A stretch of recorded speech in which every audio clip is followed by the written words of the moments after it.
Avez-vous déjà imaginé qu'une mère de 69 ans pourrait être humiliée jusqu'à 2 heures du matin en faisant la vaisselle, pendant que son fils dînait chez sa belle-mère le jour de la fête des mères? 3 jours plus tard, il était à ma porte en suppliant pour de l'argent. Je m'appelle Brigitte Lavallée, j'ai 69 ans, et ce que j'ai découvert sur mes enfants m'a mené à prendre la décision la plus bouleversante de ma vie. C'était le 12 mai, un dimanche pluvieux à Lyon. Le vent froid du printemps français battait contre les fenêtres de mon appartement à Bellecour tandis que je préparais, une fois de plus, le petit déjeuner pour mon fils Thierry. À 45 ans, il vivait encore avec moi, dormant dans la chambre que j'avais décorée avec tant d'amour quand il n'était qu'un petit garçon rêveur. « Bonjour, mon chéri », dis-je avec un sourire fatigué, en arrangeant la table avec la porcelaine que j'avais reçue comme cadeau de mariage. « Joyeuse fête des mères à ta vieille maman. » Thierry ne leva même pas les yeux de son portable. Il tapait furieusement, probablement en train de converser avec sa femme Sylvie. Le silence lourd s'installa dans la cuisine, seulement brisé par le bruit de la pluie et le tic-tac de la vieille horloge que mon défunt mari-Henri m'avait offerte.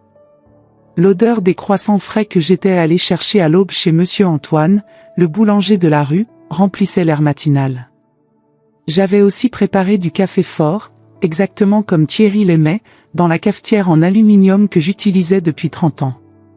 Mes mains arthritiques me faisaient souffrir à cause du froid et de l'humidité, mais je continuais à servir mon fils comme je l'avais toujours fait. « Maman, j'ai besoin que tu prépares un déjeuner spécial aujourd'hui, » dit-il finalement, sans me regarder. « Je vais amener quelques amis. Ce coq au vin que tu fais, avec des pommes de terre gratinées et le dessert aussi. » Mon cœur se serra. C'était la fête des mères, et j'espérais secrètement qu'il m'emmènerait déjeuner dehors, ou au moins qu'il me donnerait un cadeau symbolique. Mais j'avalai ma déception et souris. « Bien sûr, mon chéri. » « Combien de personnes seront-elles ? » « Une dizaine de personnes. »« Ah, et il faut que tout soit prêt à 13 heures précises. » Il n'était que 8 heures du matin, et j'allais devoir sortir sous la pluie pour tout acheter. Mes genoux arthritiques me faisaient mal, mais comme toujours, j'enfilai mon manteau et pris mon vieux sac en cuir. En sortant de l'immeuble, je croisai Madame Rousseau, la concierge, qui arrosait les plantes dans le hall d'entrée. « Bonjour Madame Lavallée. Quelle belle journée pour la fête des mères, n'est-ce pas? Votre fils doit vous gâter aujourd'hui. »« Oui, il organise un déjeuner à la maison, » répondis-je, essayant de cacher ma tristesse derrière un sourire. « Comme c'est merveilleux. Vous devez être si fière. Si elle savait que j'étais la cuisinière et la serveuse de ma propre fête des mères. » Au marché de la rue de la République, je rencontrai Madame Dubois, ma voisine de 75 ans, qui ne portait que quelques fleurs. « Brigitte. Comment allez-vous, ma chérie? Votre fils doit vous dorloter aujourd'hui, n'est-ce pas? » Je forçai un sourire tout en portant des sacs lourds d'ingrédients. « Oui, il a invité des amis à déjeuner à la maison. »« Que c'est merveilleux. Vous devez être si fière. Si elle savait que j'étais la cuisinière et la serveuse de ma propre fête des mères. » Les sacs de course étaient si lourds que mes bras tremblaient. J'achetai tout ce qu'il fallait pour le coq au vin, le poulet fermier chez le boucher Monsieur Leblanc, le vin rouge de Bourgogne chez le caviste, les légumes frais au marché. Le tout me coûta près de 80 €, une somme importante pour ma petite retraite. Je revins à la maison trempée. Thierry était sur le canapé en train de regarder la télévision avec le volume fort, une bière à la main malgré l'heure matinale. « Maman, j'ai oublié de te prévenir. Sylvie a dit qu'elle ne peut pas venir parce que sa mère a fait un déjeuner spécial. Je vais déjeuner là-bas après. » Je sentis comme si un poignard traversait ma poitrine. « Et les amis ? » ?»« Ah, ils ont aussi annulé. Mais puisque tu as déjà tout acheté, tu peux cuisiner quand même. Je mangerai avant d'aller chez Sylvie. » Mes jambes faillirent me lâcher. J'avais dépensé 80 € et j'allais passer ma fête des mères toute seule à cuisiner pour un fils qui partirait chez sa belle-mère. Mais Thierry, c'est la fête des mères, je pensais qu'on pourrait passer du temps ensemble. Maman, tu sais que Sylvie compte sur moi. Sa mère a insisté pour que je vienne. Tu comprends, n'est-ce pas? Il sortit sans même me donner un baiser. Je restais seule dans la cuisine, regardant la table pleine de provisions que j'avais achetées avec tant d'amour. La pluie continuait à battre contre la fenêtre, et je me sentis plus petite que jamais. Je passais 4 heures à cuisiner toute seule. L'odeur du coq au vin remplit l'appartement, et je me souvins de l'époque où Henri était vivant et complimentait ma cuisine. Des larmes se mélangèrent à la vapeur de la casserole. Pendant que je cuisinais, je pensais à toutes les fêtes des mères précédentes. Quand Thierry était petit, il me fabriquait des cartes avec ses petites mains malhabiles. Quand Céline était adolescente, elle m'offrait des fleurs du jardin. Où étaient passés ces enfants aimants? À 13 heures précises, Thierry descendit de sa chambre, habillé élégamment pour aller chez sa belle-mère. Il mangea rapidement, sans compliment, vérifiant constamment son portable. C'est bon, maman. Maintenant je dois y aller. Sylvie m'attend. Mais Thierry, c'est la fête des mères, je pensais qu'on pourrait au moins prendre le café ensemble. Maman, tu sais que Sylvie compte sur moi. Sa mère a fait un effort spécial. Tu comprends, n'est-ce pas? Je reviendrai ce soir. Il partit sans même me dire à quelle heure il rentrerait. Je restais seule dans la cuisine, regardant la table pleine de nourriture que j'avais préparée avec tant d'amour. La pluie continuait à battre contre la fenêtre, et je me sentis abandonnée. L'après-midi passa lentement. Je regardais les nouvelles à la télévision, où ils parlaient de familles qui célébraient la fête des mères ensemble. Je vis des enfants offrant des fleurs à leur mère, des familles souriantes dans les restaurants. Tout ce que j'avais toujours rêvé d'avoir. À 16 heures, je reçus un message de Céline depuis Marseille, « Joyeuse fête des mères, maman. Je pense à toi. Bisous. » Même pas un appel téléphonique. Juste un message rapide, probablement envoyé entre 2 obligations. Le soir tomba, et je restais seule.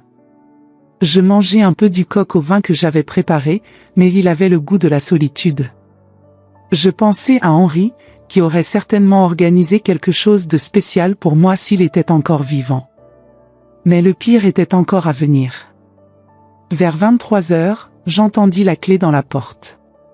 Thierry arriva en titubant, visiblement alcoolisé. « Maman! Quelle fête incroyable chez la belle-mère! Elle a fait un dîner merveilleux.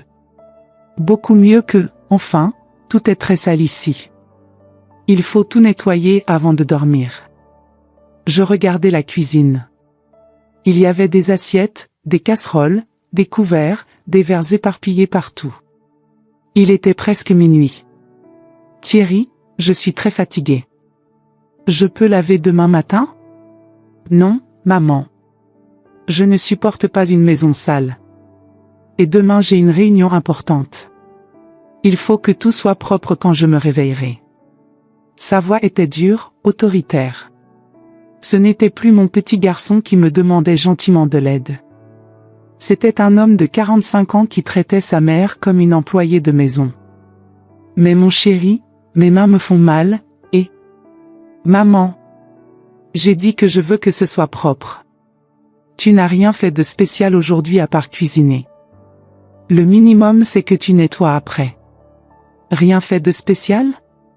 J'avais passé ma fête des mères entière à cuisiner pour lui, j'avais dépensé 80 € de ma retraite, j'avais été abandonnée toute la journée. Je passais les 2h30 suivantes à faire la vaisselle. Mes mains ridaient de vin rouge à force de frotter. Mon dos me faisait terriblement mal. L'horloge marquait 2h30 du matin quand je terminais. Thierry ronflait déjà dans sa chambre. Je m'assis sur la chaise de la cuisine et pleurais silencieusement. En 69 ans de vie, je ne m'étais jamais sentie si humiliée et méprisée. C'était ma fête des mères, et je l'avais passée comme une employée dans ma propre maison. Mais ce qui me blessa le plus fut de réaliser que ce n'était pas nouveau. C'était ma routine depuis des années. Comment avais-je pu être si aveugle? Pendant que je nettoyais, je pensais à ma propre mère, décédée il y a 10 ans. Elle me disait toujours, « Brigitte, les enfants grandissent et oublient parfois d'où ils viennent. Mais une mère ne doit jamais oublier sa propre valeur. À l'époque, je ne comprenais pas ce qu'elle voulait dire. Maintenant, je comprenais parfaitement. Cette nuit-là, assise dans ma cuisine silencieuse à 2h30 du matin, quelque chose changea en moi. Une graine de révolte, petite mais tenace, commença à germer dans mon cœur de mère humiliée. Voulez-vous savoir ce qui s'est passé dans les jours suivants? Comment mes propres enfants ont comploté contre moi en pensant que je ne m'en apercevrais pas? Restez avec moi, car ce que j'ai découvert sur eux m'a laissé paralysée, littéralement. Et quand ils ont pensé que j'étais en train de mourir, ils ont montré leur vrai visage. Mais j'avais un plan qu'ils n'ont jamais imaginé. Le lundi suivant la fête des mères, je me réveillais avec une douleur dans la poitrine qui n'était pas seulement physique. C'était la douleur d'une mère qui voyait enfin la réalité. Thierry partit tôt pour travailler sans même dire bonjour, comme il le faisait toujours. Je prenais mon café quand le téléphone sonna. Maman? C'était la voix de ma fille Céline, qui vivait à Marseille avec son mari. Comment s'est passée ta fête des mères? Elle était différente, répondis-je, sans courage de dire la vérité. J'imagine que Thierry t'a gâté, n'est-ce pas? Il a toujours été ton préféré. Préféré? Si elle savait comment il m'avait traité. Céline, quand avons-nous eu une vraie conversation pour la dernière fois? Maman, tu sais que je suis très occupée. L'affaire de Laurent grandit, écoute, je te rappelle plus tard, d'accord? J'ai une réunion maintenant. Je raccrochai le téléphone le cœur lourd, mais un soupçon commença à grandir en moi. Je décidai de faire quelque chose que je n'avais jamais fait, chercher des indices. Je commençai à faire attention aux conversations téléphoniques de Thierry. Il parlait fort, pensant toujours que je n'entendais pas à cause de ma surdité, qui en réalité n'était pas si grave que ça. Le mardi, j'entendis une conversation qui me glaça le sang. Non, Céline, elle ne se doute de rien, disait Thierry au téléphone dans sa chambre. Continue à faire semblant d'être occupé. Moins il y a de contacts, mieux c'est. Et l'appartement, demanda la voix de Céline, que j'arrivais à entendre même depuis le couloir. J'ai déjà parlé au courtier. Desquels, tu sais, on pourra vendre rapidement. Le marché immobilier à Bellecour est en hausse. Et ses économies? Environ 380 000 € sur le compte épargne, plus les investissements. J'ai tout calculé. En divisant par 2, ça fera 190 000 pour chacun. Mes jambes tremblèrent. Il parlait de moi comme si j'étais déjà morte. Comme si ce n'était qu'une question de temps. Thierry, j'ai une idée, continua Céline. Et si on commençait à la convaincre de nous donner une procuration? On peut dire que c'est pour l'aider avec les finances dans sa vieillesse. Bonne idée. Elle est de plus en plus confuse de toute façon. Hier, elle a oublié d'acheter du pain. Confuse? J'avais décidé de ne pas acheter de pain parce qu'il ne remerciait jamais pour rien. Mais ils l'interprétèrent comme de la confusion mentale. Parfait. Je vais voyager à Lyon le week-end prochain. On va travailler sur elle ensemble. Je raccrochai le téléphone de l'extension de la cuisine avec les mains tremblantes. Mes propres enfants, mes bébés que j'avais portés dans mes bras, que j'avais consolés quand ils pleuraient, que j'avais soutenus dans toutes les difficultés, planifiaient ma vie comme si c'était une affaire. Pendant le reste de la semaine, je commençais à tout observer avec d'autres yeux. Thierry me traitait vraiment comme une employée. Il faisait des demandes absurdes, comme exiger que je lave ses vêtements de travail tous les jours, que je cuisine des plats différents pour lui et que je maintienne la maison impeccable. Maman, tu ne penses pas que tu devrais réfléchir à ta retraite, dit-il le jeudi pendant le dîner. Genre, organiser tes documents, tes comptes. Pourquoi, mon chéri? Ah, c'est juste que, les personnes de ton âge ont besoin de se préparer pour les éventualités. Éventualité. Quel mot élégant pour dire ta mort. Peut-être que tu pourrais me donner une procuration. Pour que je t'aide si tu tombes malade ou quelque chose comme ça. Voilà. Leur plan en action. Je vais y réfléchir, répondis-je, feignant l'innocence. Le vendredi, Céline arriva de Marseille. Elle ne m'avait pas rendu visite depuis 8 mois, mais cette fois elle vint avec une valise pleine et un sourire faux sur le visage. « Maman, comment vas-tu ?» Elle m'embrassa avec une force exagérée, comme le font les acteurs dans les mauvais feuilletons. « Tu as l'air fatiguée », observa-t-elle, analysant mon visage comme un médecin cherchant des symptômes. « Je vais bien, ma chérie. »« Non, tu ne vas pas bien. Regarde ces cernes. Et tu as maigri. » Pendant le dîner, Thierry et Céline échangèrent des regards complices. C'est alors que j'entendis la conversation qui me détruisit complètement. Ils pensaient que je dormais, mais j'étais descendu pour prendre un verre d'eau. Caché derrière la porte de la cuisine, j'entendis tout. « Elle est plus fragile que je le pensais », dit Céline. « Oui, et elle a ses trous de mémoire.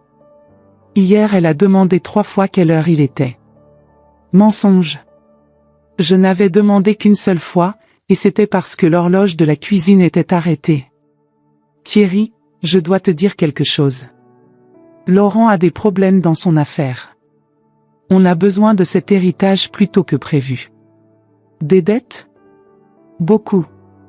Environ 150 000 €. Si on n'arrive pas à avoir l'argent dans les 3 prochains mois. Je comprends. Et moi aussi j'ai quelques comptes à régler. Tu sais cette voiture que j'ai achetée? Je dois encore 80 000. Alors on doit accélérer le processus. Comment ça? Je ne sais pas, peut-être si elle devenait plus stressée, plus malade. Céline. Je ne dis pas qu'on doit faire quelque chose directement. Mais si elle devient plus affaiblie, elle peut avoir un infarctus, un AVC, c'est naturel à son âge. Et si elle résiste encore des années? Là entre le plan de la procuration. Une fois qu'on aura accès à ses comptes. Je ne puis pas en entendre davantage. Je courus silencieusement vers ma chambre et m'y enfermai. Je pleurai jusqu'à ne plus avoir de larmes. Ce n'était pas seulement l'héritage. Il voulait que je meure. Mes propres enfants. Le samedi matin, je fis semblant d'être souffrante. Je dis que je sentais des douleurs dans la poitrine et des vertiges. Immédiatement, je vis leurs yeux briller des « espoirs ». « Maman, je pense qu'on devrait t'emmener chez le médecin », dit Céline, mais dans le ton de sa voix il y avait une attente morbide. « Non, ça va. J'ai juste besoin de me reposer. »« Tu es sûre ? Ces douleurs dans la poitrine peuvent être sérieuses chez les personnes de ton âge, » insista Thierry. « Les personnes de mon âge. » Comme si j'étais un objet avec une date d'expiration dépassée. Je passais tout le week-end à feindre la faiblesse, juste pour tester mon soupçon. Et c'est exactement ce qui arriva. Plus je paraissais fragile, plus il devenait attentionné. Mais ce n'était pas de l'amour. C'était de l'intérêt. Le lundi, Céline retourna à Marseille, mais pas avant une dernière offensive. « Maman, Thierry m'a parlé de l'idée de la procuration. Je trouve ça très sensé. On veut juste te protéger.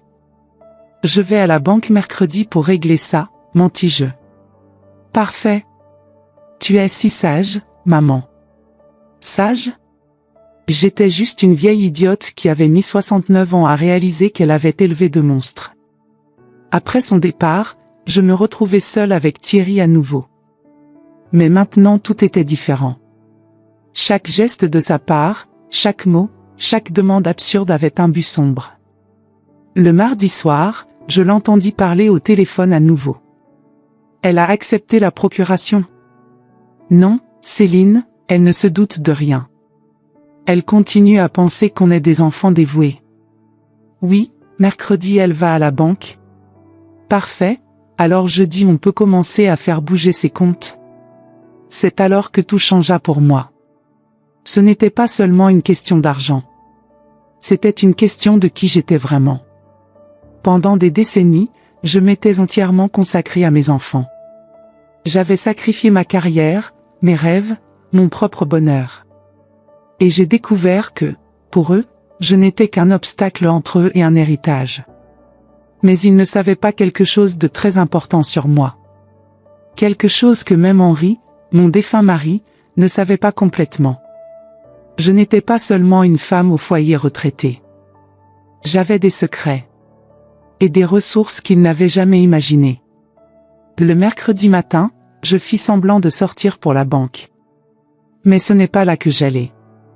J'allais dans un endroit qui changerait le cours de cette histoire pour toujours. Un endroit où Brigitte Lavallée, la mère dévouée, se transformerait en quelqu'un qu'il ne s'attendait jamais à affronter. Voulez-vous découvrir quel était mon secret? Comment une simple femme au foyer a réussi à retourner la situation contre 2 enfants cupides? Attendez de voir ce qui s'est passé quand ils ont découvert que leur compte bancaire était complètement vide. La vengeance d'une mère peut être plus intelligente que quiconque l'imagine. Mercredi 22 mai. Je sortis de la maison à 9 h du matin, disant à Thierry que j'allais à la banque régler la procuration. Il ne leva même pas les yeux de son journal, se contentant de marmonner un HM distrait. S'il avait su où j'allais vraiment, il m'aurait suivi. Je marchai jusqu'à la rue de la République et entrai dans l'immeuble discret où fonctionnait le cabinet d'avocats Marchand et Associés. Madame Marchand était une femme élégante de 50 ans, qui m'accueillit avec un sourire professionnel. Madame Lavallée, quel plaisir de vous revoir après tant d'années. Bonjour, Marie-Claire. J'ai besoin de votre aide de toute urgence. Bien sûr. En quoi puis-je vous aider? Je respirai profondément. Je dois protéger mon patrimoine de mes propres enfants. Marie-Claire arqua les sourcils, mais ne montra pas de surprise. En tant qu'avocate spécialisée en droit familial, elle avait probablement déjà vu des cas similaires. Racontez-moi tout, dit-elle, prenant un bloc-notes. Je relatai toute l'histoire, l'humiliation de la fête des mères, les conversations que j'avais entendues, leurs plans pour m'obtenir une procuration, les attentes morbides concernant ma mort. Marie-Claire écoutait attentivement, prenant des notes. Brigitte, c'est plus courant que vous ne l'imaginez.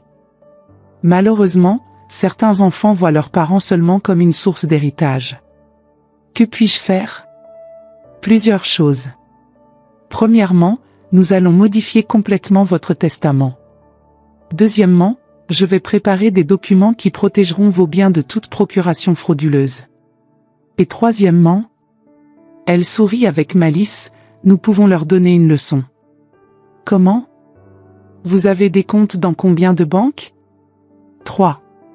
Crédit Lyonnais, BNP Paribas et Société Générale. Parfait. Nous allons transférer tout votre argent vers des comptes dans une nouvelle banque, à votre nom, mais avec des mots de passe et des procédures que vous seul connaîtrez. Nous ne laisserons que des sommes symboliques dans les anciens comptes. Et c'est légal? Complètement. C'est votre argent, vous pouvez le faire circuler comme vous voulez. Nous passâmes 3 heures à tout planifier dans les moindres détails. Marie-Claire m'expliqua que je pouvais créer une fondation en mon nom, y transférer une grande partie des biens, et destiner l'argent à des institutions caritatives. Ainsi, même s'ils obtenaient une procuration quelconque, il n'y aurait rien de substantiel à voler. Mais Brigitte, cela signifie que vos enfants n'hériteront de presque rien. Ils ont déjà clairement montré qu'ils ne me voient pas comme une mère, mais comme un investissement. Qu'ils récoltent ce qu'ils ont semé. Je sortis du cabinet avec une sensation étrange. C'était de la libération mélangée à de la tristesse. Je protégeais mon patrimoine, mais j'admettais aussi que j'avais perdu mes enfants à cause de la cupidité. Dans les jours suivants, j'exécutais le plan discrètement.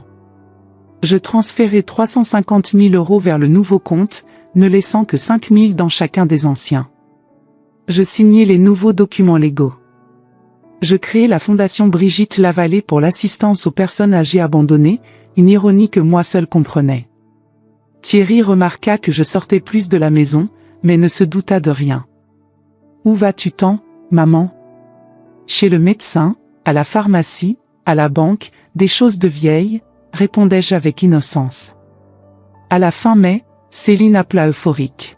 « Maman, comment ça s'est passé à la banque? Tu as réussi à régler la procuration? » « Oui, ma chérie. Tout est en cours. » « Que c'est bien. » Laurent était si soulagé, je veux dire, nous sommes tous tranquilles de savoir que tu es protégé. Protégé. Quel joli mot pour vulnérable à nos plans. Pendant juin, je commençais à feindre de petits trous de mémoire et une fragilité physique. Ce n'était pas difficile, à 69 ans, toute personne a quelques bobos. Mais j'exagérais un peu. Thierry, où ai-je mis mon portefeuille? Il est dans ta main, maman. Ah, quelle tête j'ai! Je remarquais comme ses yeux brillaient à chaque oubli de ma part. C'était comme s'il marquait des points sur un tableau mental, encore un signe de sénilité, encore un pas vers l'héritage. En juillet, je fis semblant d'avoir une petite chute dans la cuisine. Rien de grave, je trébuchai accidentellement sur un tapis. Thierry accourut. Maman. Tu vas bien? Je crois, mais ma jambe me fait mal. On va à l'hôpital. Non, ce n'est pas la peine. Si, il le faut. Tu as peut-être cassé quelque chose. La préoccupation était-elle sincère?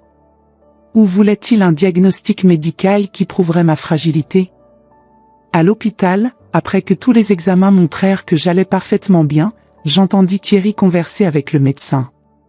Docteur, dernièrement ma mère est très oublieuse. Est-ce que ce serait, vous savez, la démence? C'est courant chez les personnes de son âge d'avoir quelques trous. Mais il faudrait une évaluation neurologique plus détaillée. Et si c'est de la démence, peut-elle encore prendre des décisions légales? Voilà. La question qu'il voulait vraiment poser. Ça dépend du degré. Pourquoi cette question? C'est que récemment elle m'a donné une procuration, et je veux m'assurer que c'était une décision consciente. Procuration? Quelle procuration? Je n'avais jamais donné de procuration à personne. Nous sortîmes de l'hôpital, et dans la voiture, Thierry me posa la question que j'attendais. Maman, tu te souviens d'avoir signé ces papiers à la banque? Quels papiers, mon chéri? Ceux de la procuration. Pour que je puisse t'aider avec tes finances. Ah oui, je crois. Ma mémoire n'est plus très bonne. Heureusement que tu t'en souviens. Parce que je vais devoir utiliser la procuration la semaine prochaine. Pourquoi faire? Pour mieux organiser tes investissements. Peut-être transférer vers des placements qui rapportent plus. Transférer vers leur compte, il voulait dire. D'accord, mon chéri. Tu as toujours su bien gérer l'argent. À la fin juillet, Céline vint à Lyon à nouveau. Cette fois, elle amena Laurent avec elle. C'était la première fois que mon gendre visitait ma maison en 2 ans. Brigitte, dit Laurent avec un enthousiasme exagéré. Comment allez-vous? Bien, Laurent. Quelle bonne surprise de te voir. C'est que Céline m'a dit que vous étiez un peu fragilisé. Nous sommes venus aider. Aider. Encore un joli mot pour accélérer nos plans. Pendant le dîner, je remarquais comme ils échangeaient des regards significatifs à chaque petit oubli que je feignais d'avoir. Maman, tu as mis du sel dans le dessert, observa Céline. J'ai fait ça? Que c'est bizarre, excusez-moi, je deviens vraiment confuse. Ne t'inquiète pas, dit Laurent. C'est normal à votre âge. Normal. Comme si j'étais une vieille voiture avec des pièces qui s'usent. Cette nuit-là, j'entendis la conversation la plus choquante de toutes. Il pensait que je dormais, mais j'étais resté dans le salon à lire, derrière le fauteuil où il ne pouvait pas me voir. Elle est bien pire que je l'imaginais, dit Céline. Oui, aujourd'hui elle m'a demandé 3 fois quel jour on était, mentit Thierry. Laurent, tu as apporté les documents? Je les ai apportés. Avec la procuration qu'elle a donnée à Thierry, on peut tout transférer vers nos comptes dès demain. Et après? Après on attend. Avec de la chance, elle ne durera plus très longtemps dans cet état. Et si elle dure? Là on la met dans une maison de retraite bon marché et on vend cet appartement. Maison de retraite bon marché. Après une vie entière à me sacrifier pour eux, ce serait ma fin, abandonnée dans un hospice de 5e catégorie pendant qu'ils dépensaient mon héritage. Je dois admettre, dit Laurent, quand Céline m'a parlé de l'héritage, Je pensais que vous exagériez la somme. 380 000 € rien que sur l'épargne, plus l'appartement qui vaut dans les 450 000, plus les investissements, énuméra Thierry. Au total, dans les 900 000 €. Et elle n'a jamais rien soupçonné? Rien. Pauvre femme, elle a toujours été un peu naïve. Elle a passé sa vie entière à s'occuper de la maison et des enfants, elle n'a jamais rien compris aux affaires. Naïve.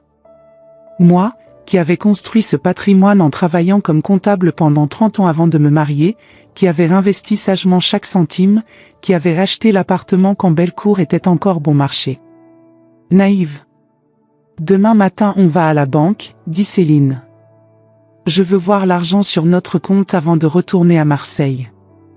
Je retournai silencieusement dans ma chambre, mais ne pus pas dormir.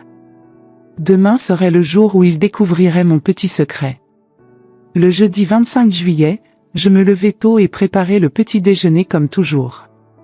Thierry, Céline et Laurent étaient animés, comme des enfants le matin de Noël. « Maman, on va sortir quelques heures, dit Thierry. On va régler ces papiers de la banque. D'accord, mon chéri. Faites attention. » Ils sortirent à 9h30. À 11h, mon téléphone sonna. « Madame Lavallée ?» C'était la voix tendue du directeur du Crédit Lyonnais. « Votre fils est ici avec une procuration, mais il y a un problème. »« Quel problème, monsieur Dubois ? » Vous n'avez que 1 847 € sur ce compte. Il s'attendait à trouver plus de 100 000. Ah, c'est vrai. J'ai transféré l'argent le mois dernier. J'ai oublié de prévenir. Transféré où? Vers une autre banque. Des choses de vieille confuses, vous savez. Je raccrochai le téléphone et souris. En 15 minutes, il sonna à nouveau. Madame Lavallée? Ici BNP Paribas. Votre fils est ici et il n'a trouvé que 2100 € sur le compte? Exactement. Il a l'air très surpris. J'imagine. Vous pouvez lui dire que je vais tout expliquer quand il rentrera à la maison. Le 3e appel vint de la Société Générale. Même schéma, Thierry cherchant de l'argent qui n'existait plus. À 14h, ils arrivèrent à la maison furieux. Thierry entra par la porte en criant. « Maman! Où est l'argent ?» Feignant la confusion et la peur, je balbutiai. « Quel argent, mon chéri ?» Les 380 000 €. Où est l'argent? Il ne faut pas me crier dessus, Thierry. Elle a tout perdu, cria Céline. C'est de la démence. Elle ne sait plus ce qu'elle fait. Du calme, dit Laurent, essayant de contrôler la situation. Brigitte, vous vous souvenez d'avoir fait bouger vos comptes bancaires? Fait bouger? J'achète seulement de la nourriture et des médicaments. Mère, Thierry saisit mes épaules avec force. Réfléchis. Tu as transféré l'argent? Tu l'as investi quelque part? Tu me fais mal, Thierry. C'est alors que je fis semblant d'avoir un malaise soudain. Je me laissai tomber dans le fauteuil, portant la main à ma poitrine et respirant difficilement. Aïe, mon cœur, je ne peux pas être disputé comme ça. Immédiatement, leur fureur se transforma en panique. Pas de panique pour ma santé, mais pour la possibilité que je meure sans révéler où était l'argent. Maman. Reste calme, dit Céline, m'éventant. Ce n'était rien. On veut juste comprendre. Peut-être que j'ai vraiment oublié, ma tête ne va pas bien. Ils m'emmenèrent dans ma chambre et firent semblant de s'occuper de moi le reste de la journée. Mais j'entendais les conversations chuchotées dans le couloir. Et si elle a vraiment tout perdu? Impossible. Ça doit être quelque part. Et si quelqu'un lui a fait une escroquerie? Il va falloir fouiller tous ses papiers. Et si elle meurt sans nous dire où est l'argent? À partir de ce jour, ils devinrent mes soignants obsessionnels. Ils ne quittaient pas mes côtés, cherchant des indices sur la localisation de l'héritage. Ils fouillèrent tous mes documents, appelèrent les banques, enquêtèrent sur mes mouvements des derniers mois. Mais j'avais été très prudente. Tous les documents du nouveau compte et de la fondation étaient gardés dans le coffre du cabinet d'avocat. En août, la situation devint insoutenable. Il me pressait quotidiennement, feignant l'inquiétude, mais je sentais le désespoir grandir en eux. Laurent dut retourner à Marseille pour essayer de résoudre ses dettes sans l'argent qu'il espérait, mais Céline resta à Lyon. « Maman, essayons de nous souvenir ensemble », disait-elle avec une patience forcée. « Tu as parlé avec quelqu'un d'investissement? Un courtier? Un conseiller financier? Je ne me souviens pas, ma chérie, tout est si confus dans ma tête. Et c'est important. » Chaque jour qui passait sans trouver l'argent, leur comportement se détériorait. Le masque d'enfant affectueux tombait. Thierry commença à me traiter avec impatience, et Céline faisait des commentaires acides. « C'est incroyable comme quelqu'un peut être si irresponsable », murmura-t-elle un jour, pensant que je n'entendais pas. 380 000 €. On ne perd pas cette somme comme ça, répondit Thierry. C'est notre faute d'avoir laissé une vieille sénile s'occuper d'autant d'argent. Vieille sénile. C'est ainsi qu'il parlait de moi maintenant. À la fin août, je fis semblant d'avoir une crise de nerfs. Je commençai à pleurer de manière incontrôlée, disant que je me sentais coupable de ne pas me souvenir où était l'argent. Je suis une mauvaise mère. J'ai tout perdu. Vous allez être dans la misère à cause de moi. Non, maman, dit Céline, m'embrassant. Mais je sentis que c'était une étreinte vide, mécanique. On va retrouver l'argent. Et si j'ai vraiment tout perdu? Et si quelqu'un m'a trompé? Ça n'arrivera pas. On va engager un détective privé s'il le faut. Détective privé. Avec quel argent, si Laurent était endetté et Thierry avait compté sur mon héritage pour régler ses propres dettes? En septembre, leur pression financière devint évidente. Thierry commença à recevoir des appels de recouvrement, et Céline dut emprunter de l'argent pour Laurent. « Maman, dit Thierry un mardi, j'ai besoin de te demander une faveur. »« Bien sûr, mon chéri.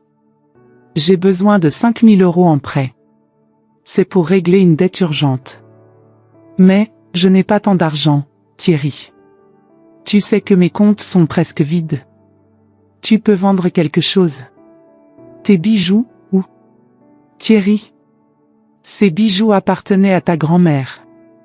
Mère. J'ai besoin de cet argent. Tu as perdu notre héritage, au moins aide-moi maintenant. Notre héritage. Comme si l'argent que j'avais travaillé 30 ans pour rassembler leur appartenait déjà. C'est à ce moment que je décidai de porter le coup final. 1er octobre, un lundi froid à Lyon. Les feuilles jaunies de l'automne français tombaient par la fenêtre de mon appartement, créant un décor mélancolique parfait pour ce que j'étais sur le point de faire. Thierry sortit tôt pour travailler, comme toujours, mais maintenant ses sorties étaient précipitées et tendues. Les appels de recouvrement ne s'arrêtaient pas, et je percevais le désespoir grandir en lui chaque jour. Céline était retournée à Marseille la semaine précédente, mais pas avant d'avoir fouillé chaque coin de ma maison cherchant des indices sur l'argent perdu. À 10 h du matin, je passai un appel qui changerait tout. « Marie-Claire ? C'est Brigitte. Le moment est venu. Vous êtes sûre, Brigitte ? Une fois qu'on aura fait ça, il n'y a plus de retour en arrière. J'en suis absolument sûre. Je veux qu'ils connaissent la vérité aujourd'hui même. Très bien. Je vais préparer les documents. À quelle heure voulez-vous qu'ils viennent? À 15 h. Dites que c'est au sujet de l'héritage d'une parente éloignée. Quelque chose qui éveille leur cupidité. Parfait. Et vous? Je serai là aussi. Il est temps que Brigitte Lavallée montre qui elle est vraiment. Je raccrochai le téléphone et regardai mon reflet dans le miroir du salon. Pendant des mois j'avais fait semblant d'être une vieille confuse et fragilisée. Aujourd'hui, pour la première fois depuis longtemps, je m'arrangeais comme la femme que j'avais toujours été, cheveux bien coiffés, maquillage discret, la robe bleu marine que Henri complimentait toujours. À 14 h 30, j'appelai Thierry. « Mon chéri, tu peux rentrer à la maison maintenant? C'est urgent. » « Maman, je travaille. » C'est au sujet d'argent, Thierry. Beaucoup d'argent. 5 minutes plus tard, il rappelait. Quel argent, maman? Une avocate a appelé. Il semble que tante Marguerite ait laissé un héritage pour notre famille. Elle veut nous voir aujourd'hui à 15 heures. Tante Marguerite était une parente éloignée qui était morte il y a 2 ans. Thierry la connaissait à peine, mais le mot « héritage » fut suffisant. J'arrive à la maison maintenant. J'appelais aussi Céline. Ma chérie, tu dois venir à Lyon aujourd'hui même. C'est au sujet d'un héritage. Héritage? De qui? Tante Marguerite. Son avocate veut nous voir. Ça peut être beaucoup d'argent. Maman, je ne peux pas voyager à Lyon à cause d'un héritage douteux. Céline, l'avocate a mentionné 200 000 €. 15 minutes plus tard, elle rappelait. Je pars maintenant pour Lyon. À quelle heure est le rendez-vous? À 15 heures pile, nous étions tous les 3 dans le cabinet de Marie-Claire Marchand. Thierry était anxieux, Céline semblait calculatrice, et je feignais d'être confuse et pleine d'espoir. Madame Lavallée, Monsieur Thierry, Madame Céline, salua Marie-Claire formellement. Merci d'être venu. Alors, au sujet de cet héritage, commença Thierry impatient. Ah oui, l'héritage, dit Marie-Claire avec un sourire énigmatique. Avant tout, je dois clarifier certaines choses. Il n'y a aucun héritage de tante Marguerite. Comment ça? Demanda Céline. La personne qui vous a appelé ici était votre propre mère. Madame Lavallée, voulez-vous expliquer ou préférez-vous que je commence? Thierry et Céline me regardèrent confus. Maman, de quoi parle-t-elle? Je respirai profondément. Pour la première fois en moi, je parlais avec la voix ferme et claire qu'il n'entendait plus depuis longtemps. Je parle des 380 000 € que vous avez passé les derniers mois à chercher. Tu te souviens où est l'argent? Demanda Céline, les yeux brillants. J'ai toujours su où était l'argent, ma chérie. Je n'ai jamais eu de démence, je n'ai jamais été confuse, je n'ai jamais rien perdu. Le silence dans le cabinet était assourdissant. Comment ça? Murmura Thierry. Comment ça? Vous voulez vraiment que j'explique? Dis-je, ma voix gagnant en force. Vous voulez que je raconte comment je vous ai entendu planifier ma mort? Comment j'ai découvert que vous attendiez anxieusement que je meure pour partager mon héritage? Maman, c'est un malentendu, commença Céline. Malentendu, j'explosai, me levant de la chaise. Malentendu, c'était de vous entendre calculer combien de temps je vivrais encore. Malentendu, c'était de découvrir que ma propre fête des mères avait été planifiée pour m'humilier. Malentendu, c'était de réaliser que vous aviez déjà partagé mes biens avant même que je sois morte. Maman, tu ne comprends pas, tenta Thierry. Je ne comprends pas, criai-je, et pour la première fois en décennies, je vis la peur dans les yeux de mes enfants. J'ai parfaitement compris quand je vous ai entendu discuter si je durerais encore 3 mois. J'ai compris quand vous avez planifié de me mettre dans une maison de retraite bon marché. J'ai compris quand vous avez dit que j'étais seulement un obstacle entre vous et l'argent. Marie-Claire assistait en silence, comme un public de théâtre. Thierry, tu m'as fait faire la vaisselle jusqu'à 2 heures du matin pour ma fête des mères et après tu es allé dîner chez ta belle-mère. Tu sais comment je me suis sentie? Comme une employée dans ma propre maison. Maman, Tais-toi. 55 ans. 55 ans je me suis dévouée pour vous. J'ai travaillé comme comptable pendant 30 ans pour rassembler cet argent que vous pensiez qui vous appartenait déjà. J'ai sacrifié ma carrière, mes rêves, ma vie pour mes enfants. Mère, on n'a pas. Vous n'avez pas quoi, Céline? Vous n'avez pas planifié d'utiliser une procuration frauduleuse pour voler mon argent? Vous n'avez pas calculé exactement combien chacun recevrait quand je mourrais? Vous n'avez pas discuté de moyens de me rendre plus stressée pour que j'aie un infarctus? Tous les deux étaient pâles, sans mots. Marie-Claire, pouvez-vous leur montrer les documents? L'avocate ouvrit un dossier et étala des papiers sur la table. Voici les documents que votre mère a signés ces derniers mois. Premièrement, transfert de tous les biens vers un nouveau compte bancaire, inaccessible pour les procurations. Deuxièmement, création de la Fondation Brigitte Lavallée pour l'assistance aux personnes âgées abandonnées. Troisièmement, Nouveau Testament. Nouveau Testament, demanda Céline d'une voix tremblante. Oui. Dans l'Ancien Testament, vous héritiez de tout à parts égales. Dans le Nouveau Testament, chacun de vous hérite d'exactement 1 euro. 1 euro, crièrent-ils tous les deux à l'unisson. 1 euro chacun, confirmai-je. Le reste de mon patrimoine, appartements, investissements, économie, tout va à la fondation que j'ai créée pour aider les personnes âgées qui ont été abandonnées par leurs propres enfants. Tu ne peux pas faire ça, cria Thierry. Je peux et je l'ai fait. Cet argent est à moi, pas à vous. J'ai travaillé des décennies pour le rassembler. Mais nous sommes tes enfants. Enfants, je ris amèrement. Les enfants ne planifient pas la mort de leur propre mère. Les enfants ne calculent pas les héritages comme s'ils étaient des actions en bourse. Les enfants n'humilient pas leur mère le jour de la fête des mères. Maman, on peut parler, revoir tout ça, tenta Céline. Parler? Comme vous avez parlé avec moi pendant ces mois? En feignant l'inquiétude pendant que vous cherchiez mon argent? En me traitant comme une vieille sénile? On était inquiet pour toi. Mensonge, je frappai le poing sur la table. Vous étiez inquiet pour votre héritage. La seule fois où vous vous êtes montré affectueux, c'était quand vous pensiez que j'étais en train de mourir. Marie-Claire intervint, il y a encore une chose. Brigitte a aussi décidé de vendre l'appartement. QOI, Thierry se leva d'un bond. L'appartement va être vendu. L'argent de la vente ira aussi à la fondation. Thierry, tu as 30 jours pour trouver un autre endroit où vivre. Tu ne peux pas m'expulser. J'y habite depuis des années. Tu y habites par faveur. Et cette faveur s'est terminée le jour où j'ai découvert tes vrais sentiments pour moi. Maman, où vas-tu habiter? Demanda Céline. Je vais habiter dans une des maisons de retraite que ma fondation va administrer. Des maisons dignes, où les personnes âgées sont traitées avec respect et affection. Où je n'aurai plus jamais à faire la vaisselle jusqu'à 2 heures du matin pour un fils ingrat. Le silence revint s'installer dans la salle.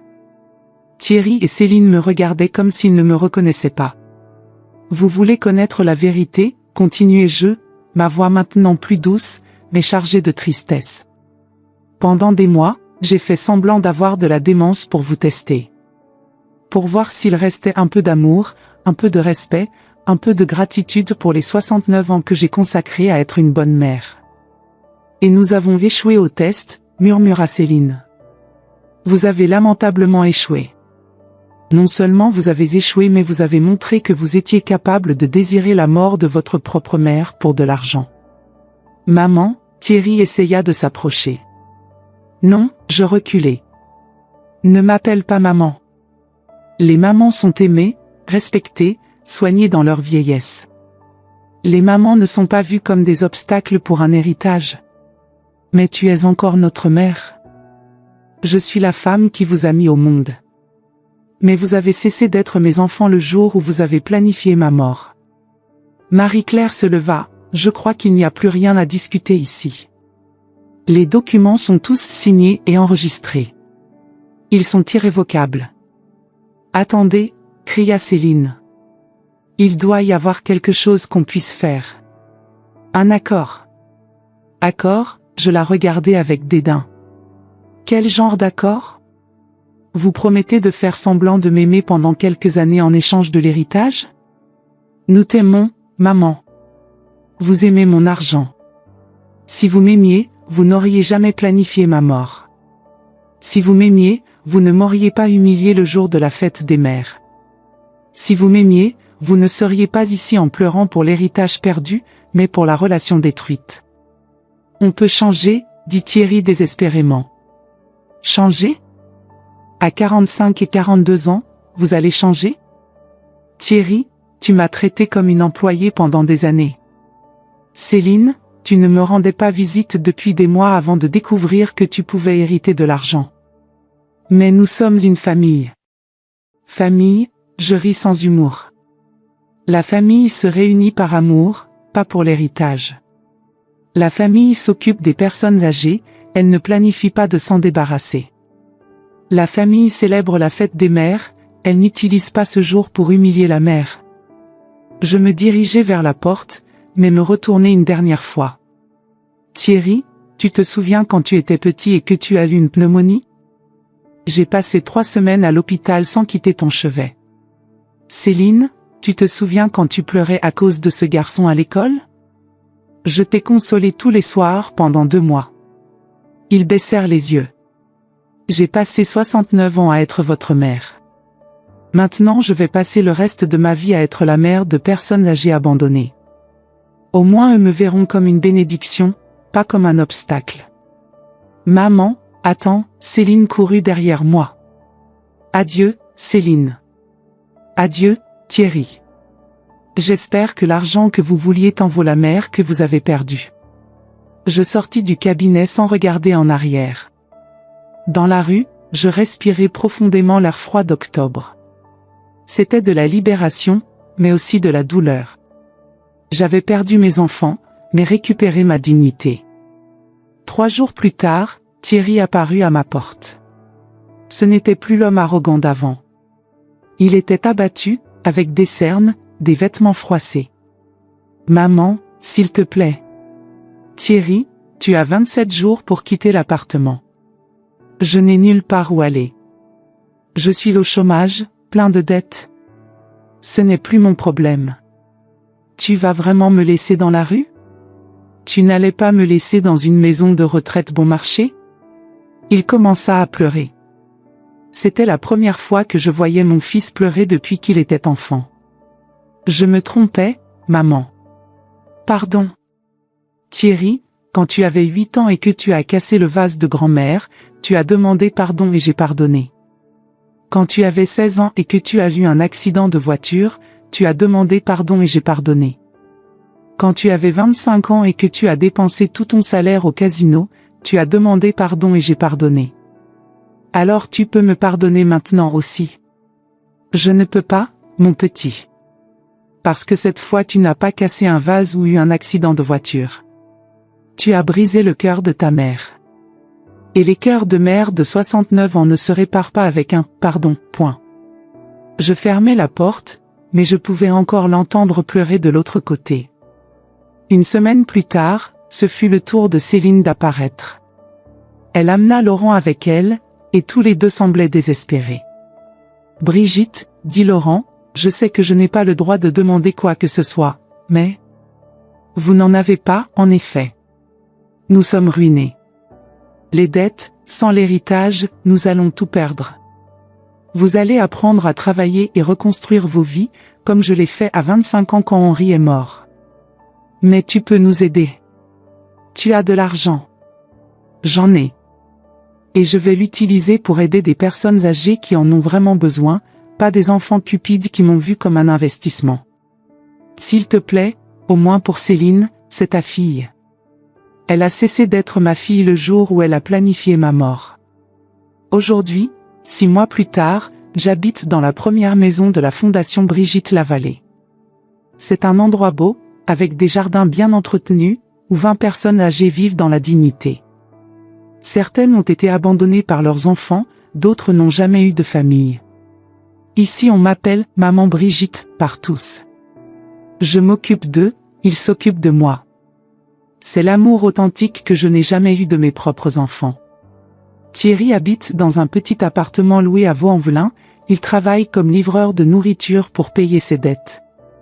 Céline et Laurent ont perdu leur maison à Marseille et sont retournés habiter chez les parents de celle-ci. Ils m'écrivent des lettres parfois. Des lettres demandant pardon, promettant le changement, suppliant pour une chance. Je les lis toutes, mais ne réponds à aucune. Parce que j'ai appris quelque chose d'important à 69 ans, il n'est jamais trop tard pour dire non à ceux qui nous maltraitent, même si ce sont nos propres enfants. Et pour vous qui m'avez écouté jusqu'ici, je laisse une leçon, aimez vos mères pendant qu'elles sont vivantes. Respectez-les, occupez-vous d'elles, valorisez chaque jour à leur côté. Parce que l'argent vous pouvez le gagner en travaillant, mais une mère vous n'en avez qu'une dans la vie. Et quand elle s'en va, que ce soit par la mort ou par la déception, elle ne revient plus. Si vous reconnaissez quelque chose de votre propre histoire dans ce que je viens de vous raconter, si vous aussi vous sentez parfois que vos sacrifices passent inaperçus, vous n'êtes pas seul. Combien d'entre vous se sont déjà demandé si leurs enfants les appellent par amour ou par intérêt? Combien ont déjà préparé un repas de fête en sachant qu'ils mangeraient seuls? Écrivez-moi dans les commentaires. Racontez-moi votre histoire. Est-ce que vos enfants vous appellent seulement quand ils ont besoin de quelque chose? Est-ce qu'ils se souviennent de votre anniversaire sans que vous le leur rappeliez? Avez-vous déjà ressenti cette douleur silencieuse de réaliser que vous donnez plus d'amour que vous n'en recevez? Peut-être que vous aussi, vous avez lavé la vaisselle tard dans la nuit après avoir cuisiné toute la journée pour des enfants qui sont partis sans un merci. Peut-être que vous aussi, vous restez des heures à attendre un appel qui ne vient jamais. Peut-être que vous vous demandez où sont passés ces petits qui vous disaient « Je t'aime maman » tous les soirs. Votre expérience compte.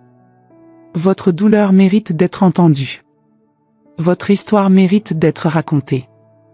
Il n'est jamais trop tard pour reprendre sa dignité, pour dire stop au mauvais traitement, même quand ils viennent de nos propres enfants. Certains d'entre vous m'écriront peut-être « Brigitte, mes enfants sont différents ». J'espère sincèrement que c'est vrai. Mais si ce n'est pas le cas, sachez que vous avez le droit d'exiger le respect. Vous avez le droit de dire non. Vous avez le droit de protéger votre cœur, même à notre âge. Dans les commentaires, partagez votre vérité. Dites-moi si vous vous êtes déjà senti comme une employée dans votre propre maison. Racontez-moi si vos enfants connaissent le montant de votre retraite mieux que votre date d'anniversaire. Exprimez cette douleur que vous gardez peut-être en silence depuis des années. Abonnez-vous à cette chaîne, parce que nos histoires méritent d'être entendues. Parce qu'à notre âge, nous avons encore tant à dire, tant à enseigner. Parce que nos voix comptent, nos expériences comptent, notre sagesse compte. Et surtout, partagez cette vidéo avec d'autres personnes qui pourraient en avoir besoin. Peut-être que quelqu'un dans votre entourage vit la même situation en silence. Peut-être qu'un de vos amis a besoin d'entendre qu'il n'est pas seul, qu'il n'est pas fou, qu'il mérite mieux. Nous avons donné notre vie pour nos enfants. Maintenant, donnons-nous la permission de vivre pour nous-mêmes. Donnons-nous le droit d'être respectés, aimés, valorisés. Je vous lis, je vous comprends, et je vous respecte. Parce qu'au fond, nous nous ressemblons tous. Nous sommes des mères et des pères qui avons aimé sans compter, et qui méritons d'être aimés en retour. Votre Brigitte qui vous comprend.